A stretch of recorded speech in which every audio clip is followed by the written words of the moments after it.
안녕하세요. 저는 대한민국에서 경찰을 하고 있는 30대 여자입니다. 저도 기가 막히는 사연을 가지고 있어서 근무를 마치고 이렇게 컴퓨터 앞에 앉아 있네요. 저는 오래전부터 찾고 있는 사람이 한 명 있습니다. 혹시 사연을 올리면 그가 어디선가 보고 제가 잘 지내고 있다고 알려주기 위해 이렇게 글을 올려봅니다. 겉으로 보기에는 특별해 보이지 않지만 저에게는 아주 특별한 가족이 있습니다. 저희 가족은 어머니, 아버지, 그리고 3살 어린 여동생이 있는 평범한 4인 가족입니다. 아버지는 오랫동안 경찰에서 형사로 30년 이상 근무하신 베테랑 형사이십니다.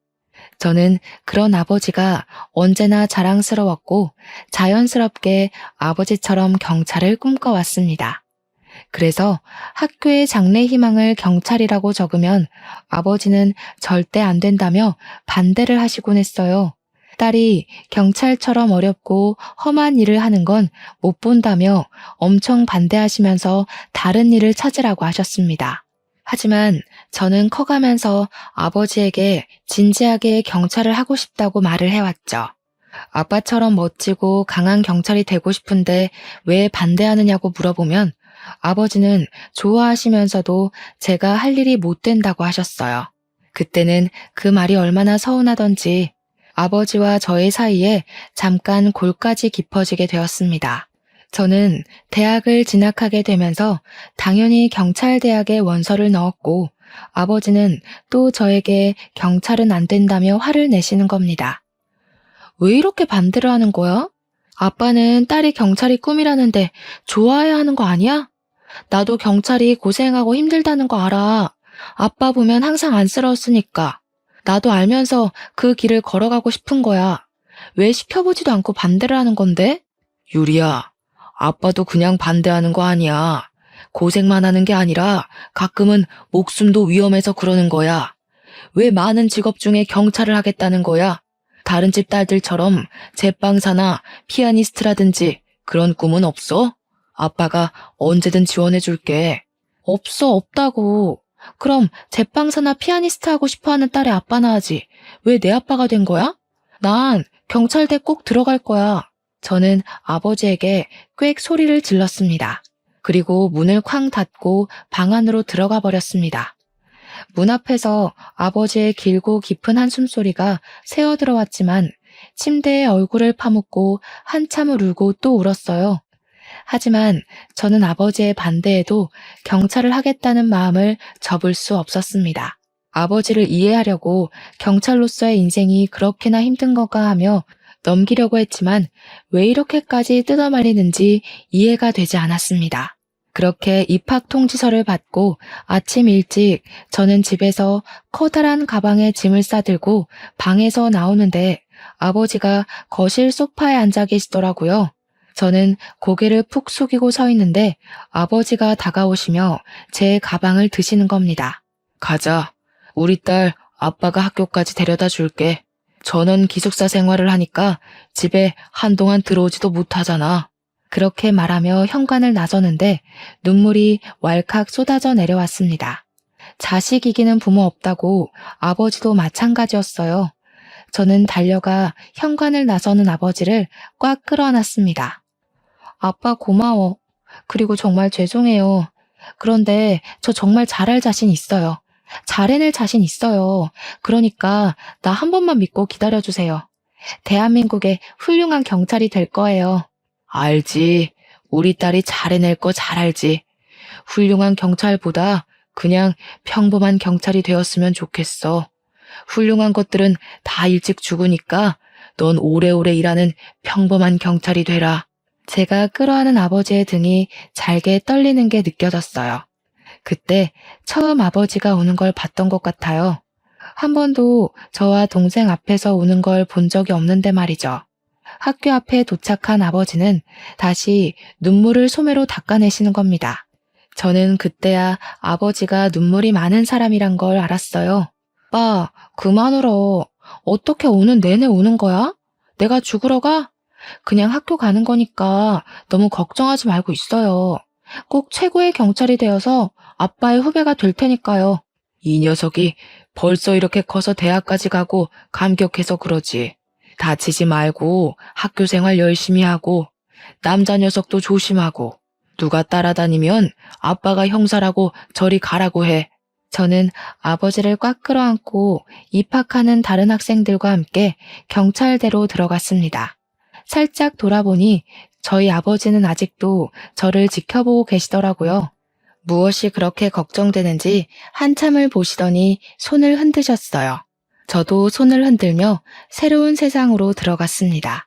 처음 겪어본 대학 생활에 신이 나기도 했지만 저의 생각보다 대학 생활은 힘이 들기도 했습니다. 정해진 규칙에 익숙해지는 것도 시간이 걸렸지만 그래도 같은 꿈을 꾸는 동기들과 선배들이 있었기에 천천히 적응해 나갔죠. 저는 경찰대학에서 그 사람을 처음 만났습니다.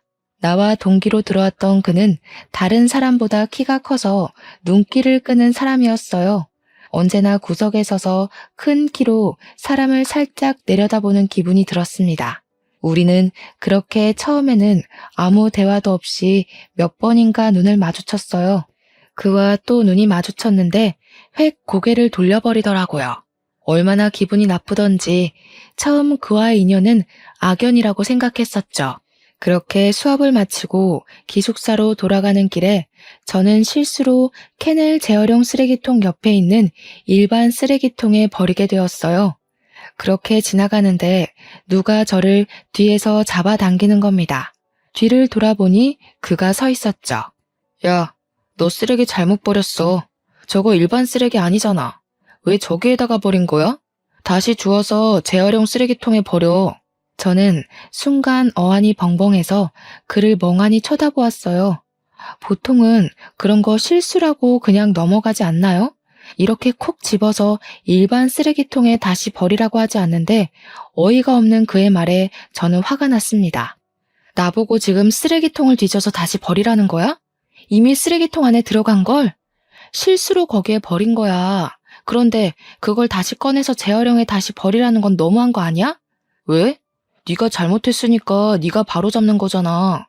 딱 봐도 캔인데 어떻게 실수를 할 수 있는 거지? 알면서 귀찮아서 버린 거 아니야? 떡하니 바로 옆에 재활용 쓰레기통이 있는데. 야, 알면서 누가 그렇게 버리냐? 내가 사이코패스도 아니고. 그렇게 말할 것까지 없잖아. 저는 화가 나서 버럭 소리를 질렀습니다. 야, 아니고 나는 한동훈이라고 하고 이번에는 내가 대신 주워서 재활용 쓰레기통에 버릴 건데 다음부터는 눈을 똑바로 뜨고 다니든지 주의해서 버려주었으면 좋겠네. 그는 그렇게 말하며 정말 일반 쓰레기통을 뒤적거리더니 제가 버린 캔을 꺼내어 재활용 쓰레기통에 버리는 겁니다. 그때는 정말 어이가 얼마나 없던지 그는 그러고는 획하니 돌아서 가버렸습니다. 정말 그날 하루는 화가 나서 그의 얼굴이 머릿속에서 떠나지 않았던 것 같아요.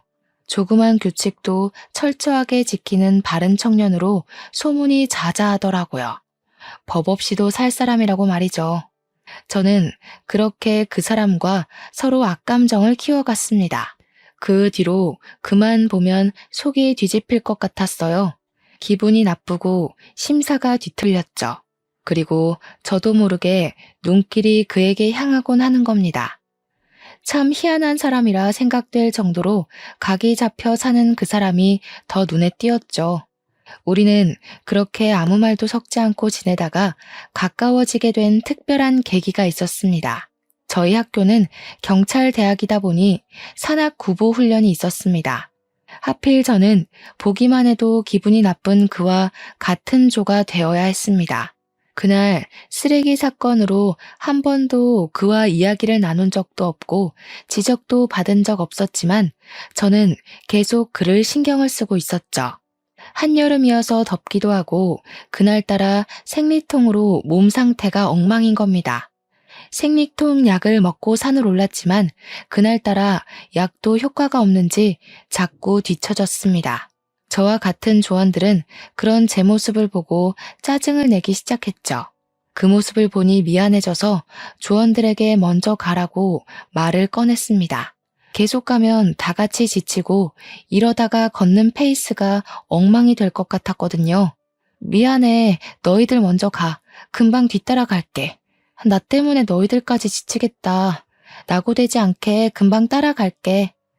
다른 조원들은 저를 보고 알았다고 하고 금방 앞서가는데 그는 제 옆에서 계속 걸어가는 겁니다.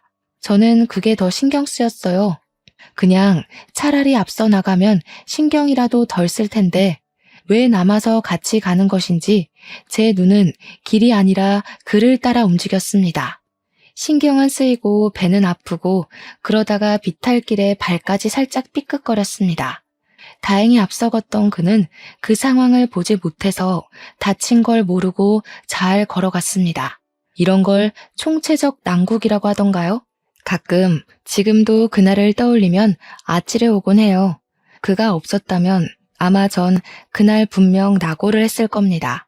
저는 발목이 아파져 오자 그를 향해 말했습니다. 너도 먼저 가도 괜찮아. 낙오되지 않도록 조심할 테니까 계속 내 옆에 있으면 계속 신경 쓰여서 그래. 그러니까 먼저 가. 그는 저를 물끄러미 쳐다보다가 입을 열더라고요. 너 아프잖아. 아픈 애 두고 내가 어떻게 가. 그냥 이대로 같이 가자. 저는 그의 말에 당황했어요. 티를 안 내려고 이를 꽉 깨물었는데 그에게 그대로 들켜버리고 만 거죠. 나 아픈 거 어떻게 알았어? 티 안 내려고 했는데 그렇게 티가 많이 났어? 티 많이 안 나. 그런데 아까부터 너 오른쪽 발목 아파하는 것 같은데 맞아? 혹시 네가 안 불편하면 내가 부축해줘도 될까? 아니야. 그럼 너도 힘들잖아. 그냥 가. 신세 지는 건 내가 불편해서 그래. 앞서간 애들도 기다릴 거고. 그는 제 말에도 저를 붙잡고 부축을 했습니다. 미안한데 그냥은 두고 못 가겠다. 내가 불편해도 네가 그냥 참아. 이 훈련만 끝나면 안 불편하게 다시 예전으로 돌아갈 거니까. 네가 불편하다는 게 아니라 이렇게 신세지는 상황이 불편하다는 거지. 오해하지 마. 그는 저를 향해 미소를 지었습니다. 그 미소가 제가 보는 그의 첫 미소였습니다. 난 계속 네가 내 눈을 피하길래 나를 싫어하는 줄 알았어. 예전부터 너한테 말을 걸고 싶었는데 그때 재활용 쓰레기 때문에 나를 불편해하는 줄 알았거든. 그날 너한테 말 걸려고 일부러 너에게 그렇게 말했는데 그렇게 말하고 나서 엄청 후회했었어. 그게 나한테 말 걸려고 그렇게 했다는 거야? 말을 그렇게 거는 사람이 어딨어. 그건 시비 거는 거지. 내가 좀 그렇게 오해를 많이 받아. 사회성이 떨어지는 건지 숫기가 없는 건지. 좋아하는 사람한테 말도 잘 못하고 그냥 쳐다보다가 단념하고. 그래도 이번에는 좋은 아이디어라고 생각했는데 역시 역효과가 났네. 나 너 좋아해도 되는 거지? 그는 그렇게 저에게 빙 둘러 고백을 했습니다. 사람이 어쩌면 이렇게까지 융통성도 그리고 눈치도 없는 건지 보통 다른 사람이라면 그런 상황에는 고백하지 않을 텐데 말이죠. 저는 그런 그의 솔직하고 소탈한 모습이 더 마음이 끌렸는지도 모르겠어요. 우리는 그날 이후로 연인으로 발전하게 되었습니다. 그는 정말 만날수록 정직의 대명사 같은 사람이었어요. 길에 떨어진 쓰레기 하나도 못 보고 지나치며 쓰레기를 주워들고 다니다가 보이는 쓰레기통에 버리는 겁니다. 작은 규칙도 꼼꼼히 따지며 지켜나가는 그를 보고 있으면 이 사람은 어쩌면 경찰을 하려고 태어나지 않았나 생각될 정도였죠. 동훈이 너는 정말 법 없이도 살 사람 같아. 그래서 경찰이 되고 싶었던 거야? 어떻게 그렇게 길에 있는 쓰레기며 작은 규칙도 다 지키고 살아? 우리 아버지가 그렇게 나를 가르치셨어. 법은 어기면 안 된다. 작은 쓰레기도 길에 버리지 말라고.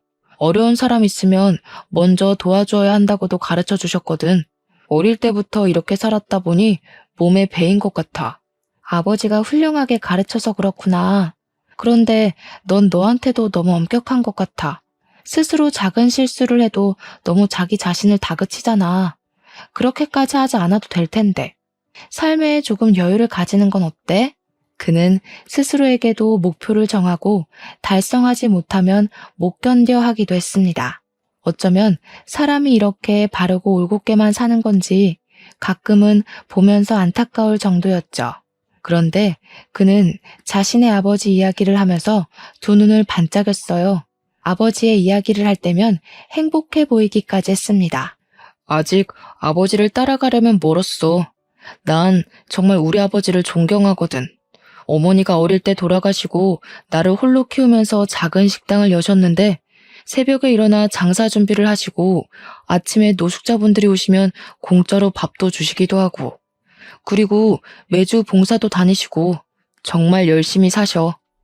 우리 아버지는 작은 신호등 하나도 절대 붉은 불에 건너시지 않을 정도로 법을 지키시는 정직한 분이셔. 정말 멋진 분이시다. 사실 나도 학교 다닐 때 무단횡단은 몇 번 한 적 있거든. 아버님이 네가 경찰이 되겠다고 할 때 정말 좋아하셨겠다. 언제 한번 뵙고 싶어. 내가 경찰대학에 붙었다고 하니까 엄청 좋아하셨어.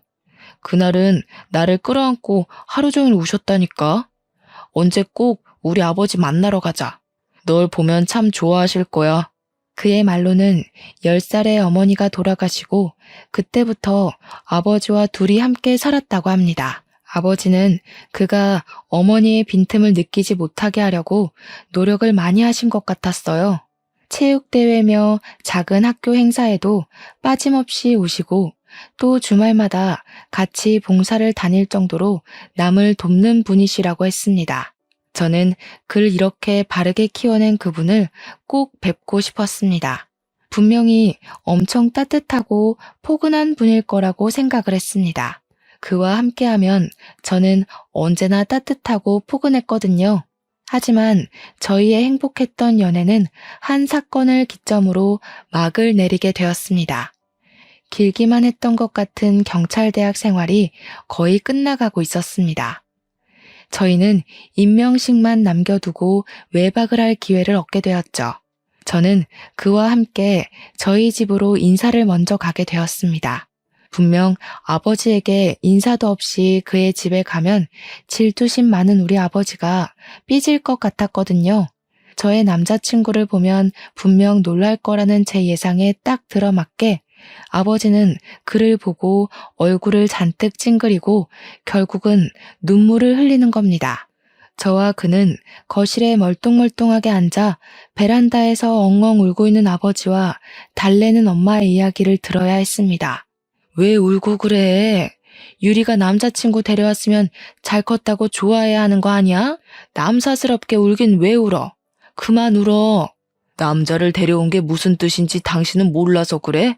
이제 곧 결혼하겠다고 말을 할 게 뻔하잖아. 난 아직 준비가 안 됐단 말이야. 저렇게 멀대같이 키 큰 놈한테 내 딸 주기 싫다고? 어머머, 그럼 평생 옆구리에 딸내미 끼고 살 작정이야? 때 되면 시집 보내야지. 지금 무슨 말 하는 거야? 덩치는 산적만 해서. 그만 울어. 아버지는 한참을 울다가 거실로 들어와 저희 앞에 앉으셔서 그를 노려보셨어요. 한참을 당부하고 또 당부하시더라고요. 자네, 우리 유리랑 경찰대학 동기라고 들었네. 뭐 직업은 마음에 안 들지만 우리 딸이 좋아하니까 허락은 하네만. 내 딸 울리면 내가 경찰 선배로서 가만 안 둘 거네. 알겠나? 눈물 한 방울이라도 흘리게 하는 날에는 내가 당장 쫓아갈 거야. 엄마는 다시 아버지의 옆구리를 쿡 찌르셨어요. 그만 좀 하라니까. 정말 주책맞게 이게 뭐 하는 거야? 너무 서운하게 생각하지 말아요. 워낙 그이가 딸들을 예뻐해서 그래요. 나중에 자식 낳아보면 다 알 거예요. 아직 식사 전이죠? 우리 밥 먹으면서 더 이야기할까요? 예, 어머니. 명심하겠습니다. 상 차리는 거 저도 돕겠습니다. 집에 온 손님이 무슨 상을 차린다고 그래요. 앉아서 기다리면 내가 맛있게 밥상 차려서 대접해 줄게요. 그냥 그이 옆에 앉아 있어요. 손님 말고 아들하고 싶습니다. 그냥 도와줄 수 있게 해주십시오, 어머니. 엄마는 그가 너무 싹싹하다고 좋아하셨어요. 아버지는 밥을 먹으면서 그의 예의 바르고 올곧은 모습에 그나마 마음이 풀리셨는지 그와 술 한잔 하시더군요. 그는 아버지와 술을 마시고 밤이 돼서야 집으로 가려고 자리에서 일어났습니다. 저희 엄마는 자고 가도 된다고 했지만 그는 아버지가 기다리신다고 사양하면서 인사를 하고 돌아갔습니다. 그가 그렇게 돌아간 다음 날 아침, 아버지는 방문을 열고 나오는 저를 보고 정복을 챙겨 입으라고 하셨어요. 같이 갈 곳이 있다고 하시면서 말이죠. 저는 정복을 갖춰 입고 아버지와 함께 차를 타고 경기도 인근에 있는 산속에 있는 납골 땅으로 가셨습니다. 저는 이미 아버지를 따라 어릴 때 몇 번 와본 기억이 있는 곳이었습니다. 아버지는 납골 땅에 있는 동료를 한참을 들여다보고 아무 말 없이 집으로 돌아가셨거든요. 제가 누구냐고 물어보면 항상 아버지는 가장 친한 친구라고 말을 해주셨어요. 제가 초등학교 저학년 때까지는 같이 왔었던 것 같아요. 아버지는 혼자서도 매년 다니신 것 같았지만 말이죠. 항상 아버지의 눈높이에 있어 잘 보이지 않던 납골함이 키가 크니 잘 보이더군요. 작은 상자 안에 납골함 2개가 같이 있는 게 보였습니다. 부부가 함께 계신 곳이었죠. 아버지는 그곳에 들어가자마자 납골함에 손을 얹고 다시 눈물을 흘리기 시작하셨어요. 그리고 아버지의 입에서 흘러나온 말들은 저를 혼란스럽게 했습니다. 장수야, 나 왔다. 유리랑 같이 왔어. 잘 지냈냐? 오랜만에 유리랑 같이 와서 화난 건 아니지? 나 유리 이렇게 잘 키웠다. 피는 못 속인다고 경찰을 하겠다고 하더니 이렇게 곧 경찰 된다. 너희 딸 진짜 자랑스럽지 않냐?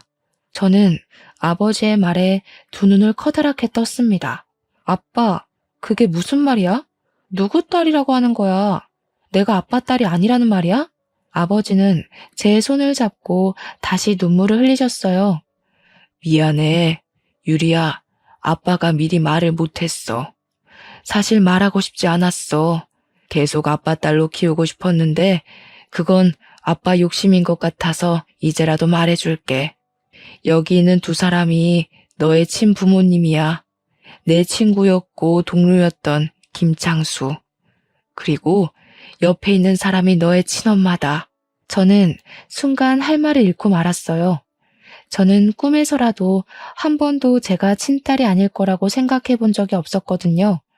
처음에 아버지에게 그 말을 듣는데 장난치신다고 생각을 했을 정도였습니다. 하지만 눈물을 흘리는 아버지가 그리고 2분의 사진을 들여다보며 저와 닮아 있는 얼굴에 저는 그 사실을 인정해야만 했습니다. 어릴 때도 왜 동생은 함께 오지 않고 나와 이곳에 둘이 왔는지 그제야 이해가 되었죠. 납골 땅에 잠들어 있는 저의 친아버지께 저를 보여주기 위해 오신 거였습니다. 너희 아빠는 정말 훌륭한 경찰이었어. 끝까지 범인과 싸우다 눈을 감았지. 나와 창수는 어릴 때도 친구였고 함께 경찰을 꿈꾸고 같이 경찰에 합격한 정말 친한 친구였다. 그런데 이 녀석이 그전부터 쫓던 사기 사건이 있었는데 범인을 찾았다고 나에게 전화가 온 거야. 그게 마지막이 될 줄 생각도 못했어.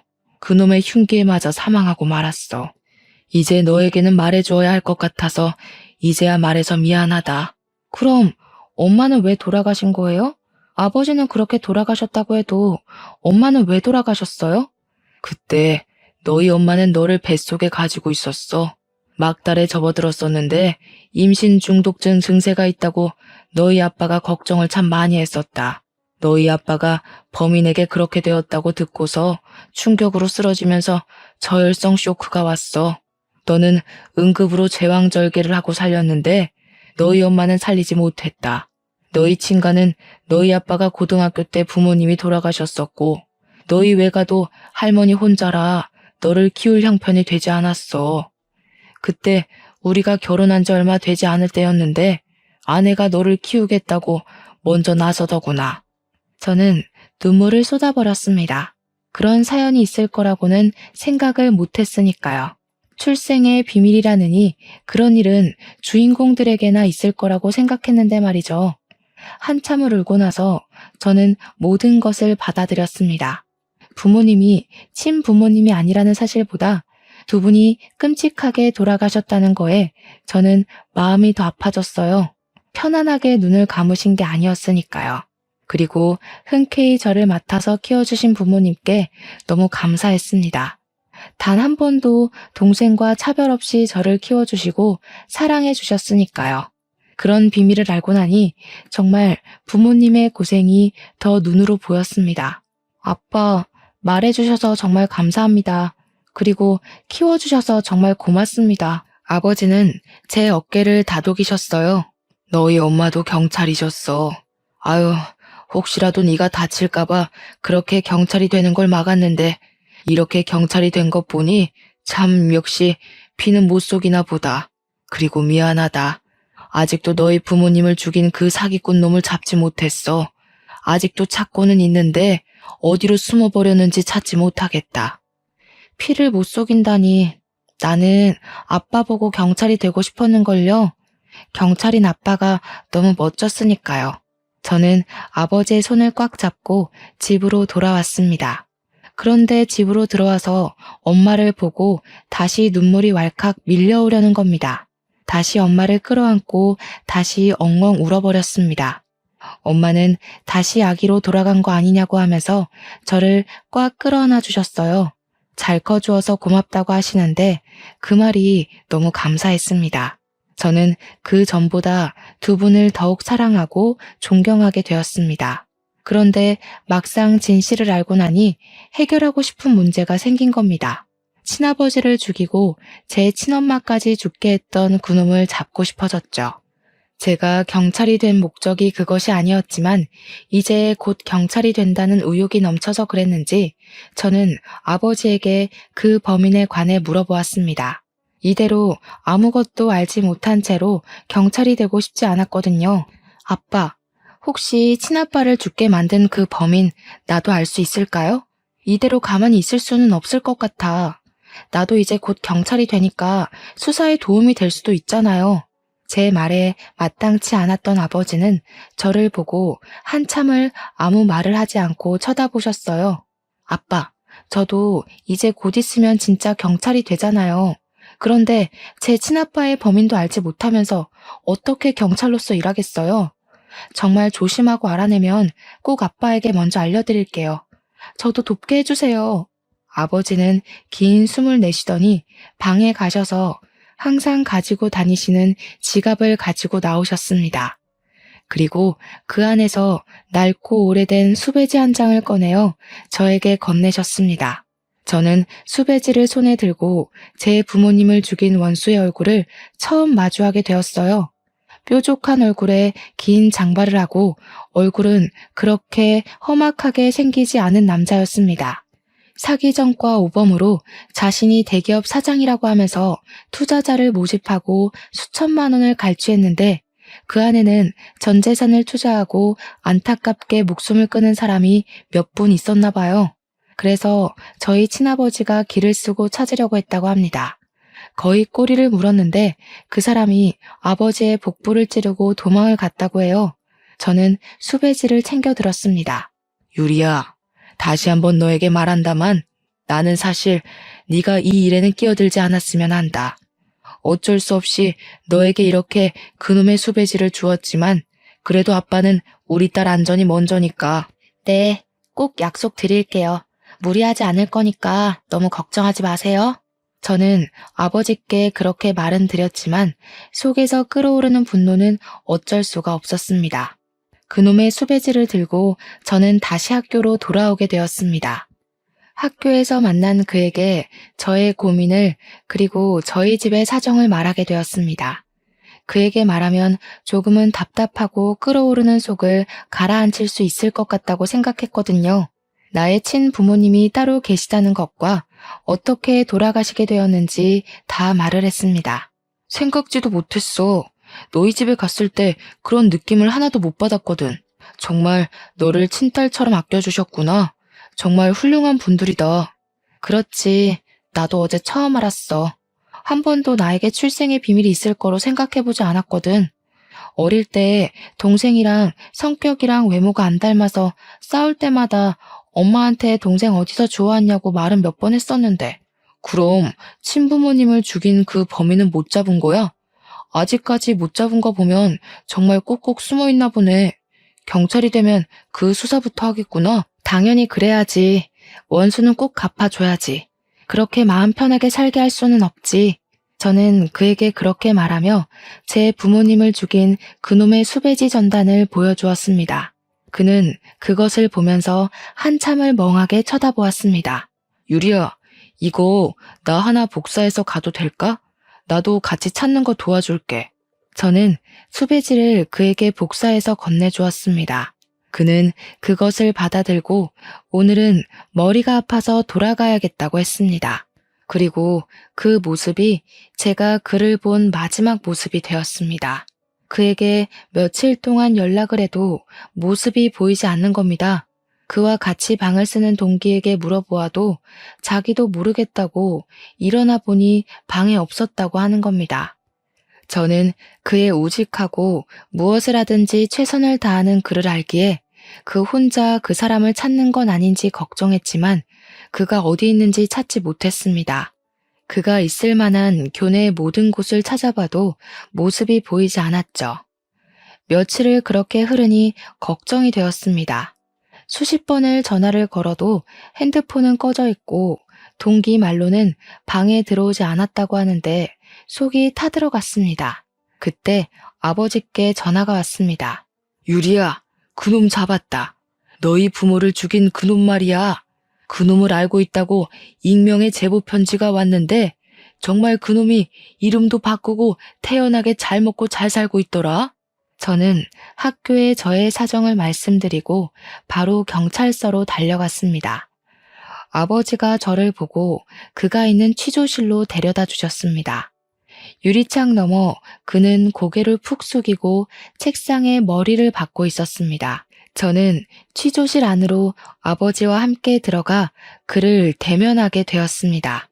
제가 들어오니 고개를 드는데 사진보다 확실히 나이를 먹은 얼굴이었지만 얼굴의 특징적인 인상은 그대로 남아있더군요. 그리고 제가 가장 놀랐던 것은 그의 얼굴이 너무 선해 보였다는 겁니다. 자세히 그의 얼굴을 들여다보지 않으면 수배지의 사람과 달라 보일 정도였어요. 저는 그의 맞은편에 앉아 그에게 말을 걸었습니다. 이경수 씨 맞으시죠? 그동안 잘 숨어 계셨네요? 잘 지내셨나 봐요. 얼굴이 너무 좋아 보이시네요. 수배지와 다른 얼굴에 많이 놀랐습니다. 그런데 사람 죽이고 이렇게 잘 지내시면 안 되는 거 아닌가요? 그는 고개를 들어 저를 노려보았습니다. 그리고 저를 유심히 쳐다보더니 입을 열었습니다. 아가씨, 나를 알아요? 나는 아가씨 처음 보는 것 같은데 우리가 언제 만났던 적이 있던가? 낯이 있기도 하고. 저도 최근에 알았어요. 제가 아버지를 닮았다는 걸 말이죠. 23년 전 수원에서 형사 한 분을 흉기로 찌르고 달아난 적 있었죠? 그 형사분이 제 아버지 되십니다. 아버지가 그렇게 돌아가시고 저희 어머니마저 충격으로 세상을 떠나셨고요. 제 말에 그의 두 눈이 커다래졌습니다. 그는 의자에서 내려와 바닥에 납작 엎드렸습니다. 제발 용서해 주세요. 그때는 정말 제가 잘못했습니다. 한 번만 선처해 주시면, 아니, 제발 제 아들만 모르게 해주십시오. 그 녀석이 알면 충격을 받을 겁니다. 죗값은 다 치르겠습니다. 제발 아들이 모르게 해주십시오. 저는 아들에게 비밀로 해달라는 글을 보면서 화가 치밀어 올랐습니다. 어떤 생각하고 있어야 저런 말을 태연하게 내뱉을 수가 있는지 피해자에게 용서를 빌기보단 자신의 죄를 모르게 해달라는 부탁을 할 수가 있을까요? 마지막 한 점의 용서조차 그렇게 사라졌습니다. 정말 뻔뻔하시네요. 자기 손으로 몇 명의 가장을 죽인지는 아세요? 당신이 사기를 쳐서 2명의 가장이 목숨을 버려야 했습니다. 그리고 저희 아버지는 직접 그 손으로 죽이셨죠. 그런데 감히 저에게 아들이 모르게 해달라는 말을 내뱉을 수가 있나요? 당신 아들은 티끌 하나 묻히기 싫었으면서 남의 인생은 그렇게 짓밟아도 되냐는 말입니다. 정말 죄송합니다. 한 번만 용서해 주십시오. 그 녀석은 경찰대학을 다니고 있어서 곧 있으면 임명식만 남겨놓고 있습니다. 그런데 그 녀석 성격상 제가 이런 큰 죄를 지었다는 것을 알면 스스로도 용서를 못할 아이입니다. 제발 아들만 모르게 해주십시오. 임명식을 앞두고 있다면 그의 아들은 분명 제 동기들 한 명이었습니다. 경찰대요? 저도 경찰대를 다니고 있는데 누구죠? 이번에 임명식을 앞두고 있다면 저는 말을 하다가 말을 멈췄습니다. 설마 아니길 빌었습니다. 우연이길, 그가 사라진 것은 우연이길 빌었어요. 이 사람의 아들이 제발 그만 아니기를 말입니다. 한동훈, 제 아들 이름입니다. 혹시 아가씨도 알고 있나요? 혹시 제 아들을 알고 있다면 그놈의 성품을 알고 있을 겁니다. 저를 절대 용서하지도, 그리고 자기 자신도 용서하지 못할 아이입니다. 너무 올곧아서 구부러지지 않는 아이입니다. 제발 그 아이가 모르게 해주십시오. 그 사람 입에서 그의 이름을 듣고 왜 갑자기 그가 사라졌는지 알 것 같았어요. 제가 수배지를 보여준 순간부터 그는 자신 아버지의 얼굴을 알아봤던 겁니다. 그렇게 자신이 정직하고 훌륭하다고 생각했던 자신의 아버지가 사기꾼의 살인범이라는 것을 알아버렸던 것이죠. 며칠을 고민하고 또 괴로워했겠죠. 그리고 그는 그답게 올곧고 대쪽 같은 성격답게 선택을 했을 겁니다. 구부러지지 못하고 부러져 버린 거죠. 동훈이 이미 알고 있어요. 제가 당신의 수배지를 동훈이한테 보여줬으니까요. 당신을 신고한 게 아마 동훈일 거예요. 그리고 동훈이 이미 학교를 떠났습니다. 제가 당신의 수배지를 보여준 다음부터 모습을 감췄습니다. 저도 어디 있는지 모르겠습니다. 그의 아버지는 오열하면서 제 손을 꽉 잡고 애원을 하기 시작했습니다. 제발 제 아들 좀 찾아주세요. 그 녀석 며칠 전에 저를 찾아왔습니다. 저를 보고 꽉 끌어안더니 아무 말 없이 절을 하고 돌아갔습니다. 그때는 그 녀석이 싱겁게 왜 그러나 생각을 했는데 아무래도 무슨 일이 생기려고 그러는 것 같아요. 아가씨, 우리 동훈이 친구죠? 제발 그 녀석 좀 찾아주세요. 저는 제 손을 잡은 손을 뿌리쳤습니다. 저는 아무것도 할 수 없을 것 같네요. 죄송합니다. 그가 그렇게 떠났다면 그게 그의 선택일 테죠. 저는 그의 선택이 옳다고 믿습니다. 그렇게 말하고 그 자리를 벗어났습니다. 그의 아버지에게는 절대 그를 찾지 않겠다고 말을 했지만 저는 그를 찾아야만 했습니다. 그의 아버지가 저에게 죽을 죄를 지은 것은 맞지만 그로 인해 그의 인생이 이렇게 무너지게 할 수는 없었거든요. 저는 누구보다 그의 올바르고 정직하게 살아왔다는 것을 알고 있으니까요. 아빠, 동훈이를 찾아야겠어요. 그 살인자를 용서할 수는 없지만 그에게까지 죄를 묻고 싶지는 않아요. 아버지를 신고하고 지금 너무 힘들어할 거예요. 아빠, 동훈이를 찾게 도와주세요. 아버지는 저의 어깨를 토닥거렸습니다. 너는 괜찮은 거야? 동훈이가 그 사람 아들이라서 많이 충격받았을 텐데 찾아도 힘들어질 거다. 그건 제가 감수하겠습니다. 일단 동훈이가 무사한지 알아야겠어요. 하지만 그는 경찰관 임명식 날에도 나타나지 않았습니다. 아버지는 그의 마지막 행적지는 바닷가의 절벽 위라고 하더군요. 새벽에 산을 오르던 분들이 키가 큰 젊은 청년이 절벽 쪽으로 걸어가는 것을 봤다고요. 그들은 새벽에 혼자 일출을 보러 온 사람인 걸로 생각했다고 합니다. 저는 수도권의 한 경찰서로 발령이 내려졌습니다. 근무가 끝나고 틈틈이 그에 대한 추적을 이어갔지만 그의 마지막 행적은 여전히 그가 마지막에 멈춰선 그 절벽 끝이었습니다. 아버지는 그가 거기서 바다로 뛰어내리지 않았을까 하는 추측을 제게 내놓으시더군요. 아직 재판 중이라 구치소 생활 중인 그의 아버지를 찾아갔습니다. 그래도 그에게 아들의 소식을 전해주는 게 저를 위해 아버지를 희생시킨 그의 마음의 보답처럼 생각되었습니다. 카키색의 수의 착용한 그가 유리창 앞에서 앉아있더라고요. 그는 경찰 정복을 입은 저를 보고 두 손을 꽉 모으고 고개를 숙였습니다. 그가 고개를 숙인 것이 저에 대한 예의도 그리고 사죄도 아니라는 것을 알고 있었습니다. 그가 가장 원하는 것은 아들이 어디 있는지 그리고 생존해 있는지 알고 싶어 할 것이라는 것을 알고 있었죠. 그래서 다른 설명 없이 바로 그가 궁금한 것을 말해주었습니다. 그동안 동훈이가 어디로 갔는지 찾아보았습니다. 저도 동훈이가 당신의 죄를 짊어지고 자기 자신을 희생할 필요는 없다고 생각했으니까요. 이미 당신을 고발한 당시에 그의 죗값은 다 치렀다고 생각합니다. 동훈이 어디 있습니까? 건강합니까? 이 아비를 원망 많이 하지요. 그 아이 잘못이 아니라고 꼭 전해주십시오. 잘못은 이 아비가 했으니까 다 이 아비가 죗값을 받을 테니까 무사하다면 얼굴 한 번만 보러 와달라고 해주십시오. 아들 녀석의 얼굴을 봐야 안심이 될 것 같아요. 저는 그를 물끄러미 쳐다보다가 길게 숨을 내뱉었습니다. 그를 찾는 부성애가 참 애잔하게까지 느껴지더군요. 저는 그동안 동훈이의 마지막 행적을 추적했습니다. 저를 만나고 이틀 후에 학교를 빠져나가 바로 당신에게 들린 것 같더군요. 그리고 바로 경찰서에 익명의 편지를 붙이고 고속버스를 타고 여수로 향했더군요. 그곳에서 배를 타고 금오도로 향했습니다. 여행객들이 신선대의 절벽으로 향하는 것을 본 것이 마지막 목격지입니다. 그의 아버지는 제 말에 두 눈을 커다랗게 떴습니다. 지금 여수 금오도라고 했습니까? 정말 동훈이가 그곳을 갔다고 합니까? 절벽 새길을 걸어가는 걸 정상으로 가는 등산객들이 목격했다고 합니다. 그게 동훈이의 마지막 행적입니다. 그 뒤를 아무도 동훈이를 목격한 사람도 흔적도 없습니다. 그의 아버지가 고개를 푹 숙였습니다. 그러다가 소리를 내질렀습니다. 말도 안 돼. 그럴 리가 없어. 아니라고 말해. 아니라고 말하라고. 그 녀석 혼자 그곳을 갈 리가 없잖아. 거짓말하지 마. 그의 아버지는 구치소의 유리창을 두드리자 교도관이 안으로 들어와 그를 끌고 나갔습니다.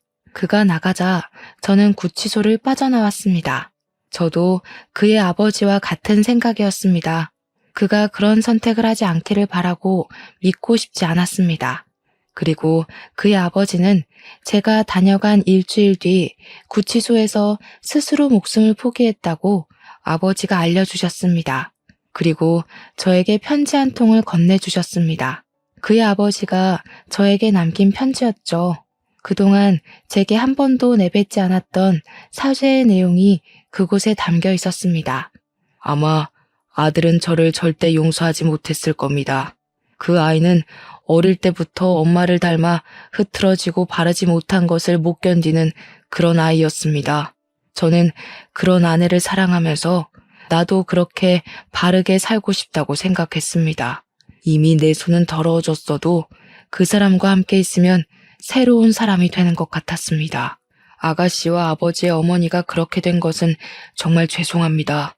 당시에 아내가 동훈이를 가지고 있었습니다. 이제 정말 죄짓지 않고 모든 것에 대해 속죄하면서 살겠다고 다짐했는데 그쪽 아버지가 저를 계속 추적하며 쫓아왔습니다. 바로 코앞까지 온 형사를 보고 제 모든 것을 잃을까봐 너무 두려워졌습니다. 제가 제발 그냥 눈 감아 달라고 빌고 또 빌어도 안 된다는 그 말에 저도 모르게 정신이 나가서 항상 가지고 있던 작은 잭나이프로 찌르게 되었습니다. 모든 게 변명처럼 들리는지 모르지만 정말 처음부터 죽일 생각은 없었습니다. 아마 제 아들은 제 엄마와 함께 있을 것입니다. 아들과 함께 아내의 고향인 그곳에 재를 뿌렸었습니다. 그리고 염치불구하고 부탁드립니다. 제 시체를 화장하게 되면 아들과 아내가 있는 그곳에 뿌려주십시오. 그 편지를 읽은 아버지는 그곳에 재를 뿌릴 자격도 없는 자라고 욕을 퍼부으셨어요. 자신의 죗값도 받지 않고 도망친 사람은 그럴 자격도 없는 거라고 말씀을 하시더군요. 그의 유골은 결국 미연고 유골로 처리되었습니다. 저는 가끔 근무하다가 그 사람이 아무 일 없이 경찰이 되었으면 참 좋은 경찰이 되었을 것이라고 생각하고는 합니다.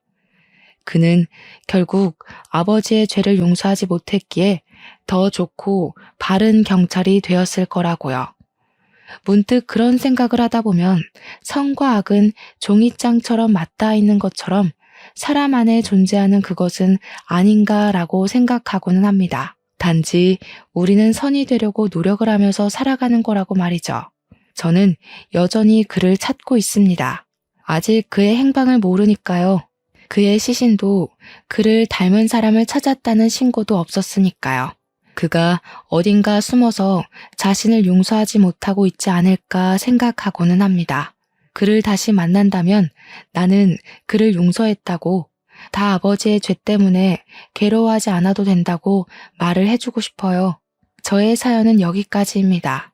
저의 출생의 비밀을 알고 친부모님의 안타까운 사정을 알게 된 후 가끔은 모든 게 꿈이 아닐까 생각을 하고는 합니다. 잠에서 깨면 모든 게 그 전처럼 다 돌아왔으면 좋겠다고 말이죠. 하지만 인간의 삶이란 게 참 좋은 일만은 있는 게 아니라는 것은 확실한 것 같습니다. 경찰 일을 하다 보니 저보다 더 안타까운 사연을 가진 분들이 어쩌면 이렇게도 많은지 참 안쓰럽습니다. 저는 운이 좋게 좋은 부모님을 만나 행복하게 자란 게 얼마나 행운인지 다시금 알게 되었습니다. 여러분도 누군가를 죽일 듯이 원망하고 또 용서를 하신 적 있을 거로 생각합니다. 각자의 사연은 다르겠지만 여러분의 용기에 저는 박수를 보내고 싶습니다. 저의 사연을 읽어주셔서 감사합니다.